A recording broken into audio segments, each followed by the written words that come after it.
नमस्कार दोस्तों, मैं अखिलेश सिंह परीक्षा एनालिसिस के यूट्यूब चैनल पर आप सभी का स्वागत करते हैं। आज का जो हमारा टॉपिक है वो है हरित क्रांति यानी कि ग्रीन रिवोल्यूशन के बारे में हम लोग पढ़ेंगे कि देखिए ग्रीन रिवोल्यूशन होता क्या है। तो देखिए ग्रीन रिवोल्यूशन के बारे में अगर हम लोग हरित क्रांति के बारे में अगर पढ़ें तो सबसे पहले ये लोग हम लोग यही जानते हैं कि ग्रीन रिवोल्यूशन का मतलब यानी कि हरित क्रांति का संबंध किससे हो सकता है, तो फसलों से हो सकता है। यानी कि हरित क्रांति किससे संबंधित है, तो फसलों के उत्पादन में से है। किससे है ये, तो फसलों के उत्पादन से। यानी कि हरित क्रांति जो फसलों के उत्पादन में एकाएक वृद्धि जो हुई है उसी से संबंधित है कौन, हरित क्रांति।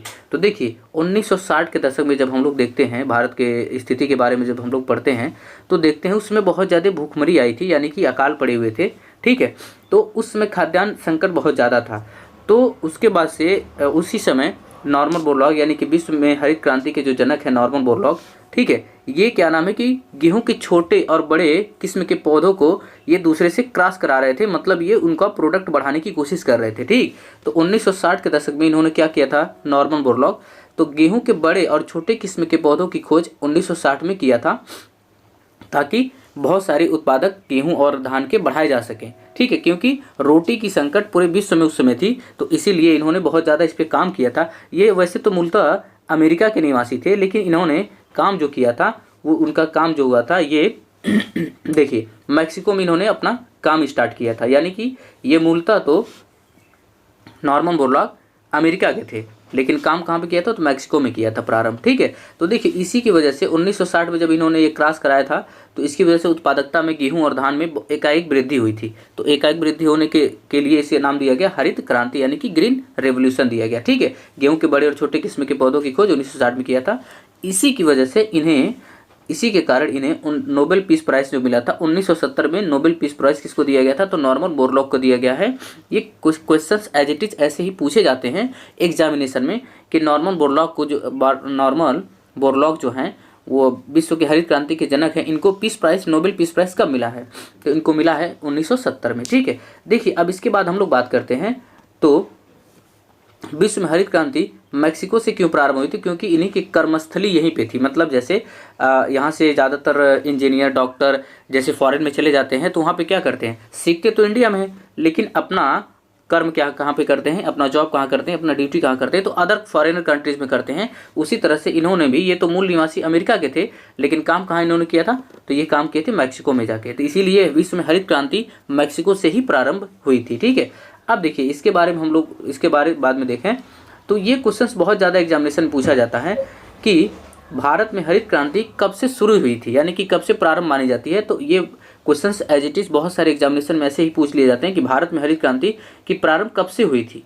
ठीक है, तो ये कब से हुई थी, तो 1966 से 67 की ईस्वी में हुई थी। ये ऐसे मतलब उसमें दिया रहता है ऑप्शन में, ये दोनों रहते हैं। ठीक है, देखिए इसके बाद हम लोग बात करते हैं तो भारत में हरित क्रांति के जनक कौन थे, तो ये एमएस स्वामीनाथन थे। कौन थे, एमएस स्वामीनाथन थे। ये क्वेश्चंस भी ऐसे पूछा जाता है, बहुत ज़्यादा क्वेश्चंस, ये तो फेवरेट क्वेश्चन है एग्जामिनर का कि भारत में हरित क्रांति के जनक कौन है, तो एमएस स्वामीनाथन है और विश्व में तो नॉर्मन बोरलॉग है। ठीक है, देखिए 3 राज्यों में इससे बहुत ज़्यादा फायदा हुआ था, जिसमें से पंजाब है, हरियाणा है और पश्चिमी उत्तर प्रदेश है। यानी कि हरित क्रांति की वजह से सबसे ज़्यादा गेहूं के उत्पादन में, धान के उत्पादन में पंजाब अग्रणी रहा है, हरियाणा था, फिर पश्चिमी उत्तर प्रदेश है जो पंजाब के निकट है। ठीक है, उसके बाद देखिए सर्वाधिक लाभ किसको मिला था, तो देखिए गेहूं और धान के फसल के उत्पादन में वृद्धि बहुत ज़्यादा हुई थी, तो लाभ किसको मिला था ज़्यादातर, तो गेहूं और धान के फसल में मिली थी। ठीक है, अब हम लोग बात करते हैं, देखिए ये तो रहा हमारा हरित क्रांति। इसके बाद देखते हैं हम लोग ऑपरेशन फ्लड यानी कि श्वेत क्रांति। तो देखिए श्वेत क्रांति की बात करते हैं तो श्वेत क्रांति इसकी शुरुआत कब से हुई थी और ये क्या नाम है, किसके जनक कौन है, तो देखिए पहली बात तो ये प्रारंभ कहाँ से हुआ था, तो देखिए ये प्रारंभ हुआ है 15 जनवरी 1970। यानी कि श्वेत क्रांति यानी कि दुग्ध ऑपरेशन जो चलाया गया था वो कब से है, तो 15 जनवरी 1970। ठीक है, इसके बाद देखिए हम लोग बात करते हैं तो इसकी शुरुआत एनडीडीबी, ये बहुत ज़्यादा क्वेश्चंस पूछे जाते हैं कि एनडीडीबी का फुल फॉर्म क्या है, तो नेशनल डेयरी डिपार्टमेंट बोर्ड है। ये इसका फुल फॉर्म क्या है, तो नेशनल डेयरी डिपार्टमेंट बोर्ड यानी कि एनडीडीबी का ये फुल फॉर्म है। ठीक है, इसके बाद देखते हैं तो श्वेत क्रांति के जनक, बहुत ज़्यादा क्वेश्चन फेवरेट है एग्जामिनर का कि श्वेत क्रांति के जनक कौन है, तो इसके श्वेत क्रांति के जनक हैं वर्गीज कुरियन। कौन है, वर्गीज कुरियन है श्वेत क्रांति के जनक। ठीक है, इसके बाद हम लोग देखते हैं तो ये वर्गीज कुरियन जो है ये 1946 में क्या नाम है कि आनंद मिल्क यूनियन एलटीडी की स्थापना की थी। यानी कि जो अमूल है ना, अमूल दूध पीता है इंडिया जो आता है ना प्रचार करके, तो ये अमूल के संस्थापक कौन है?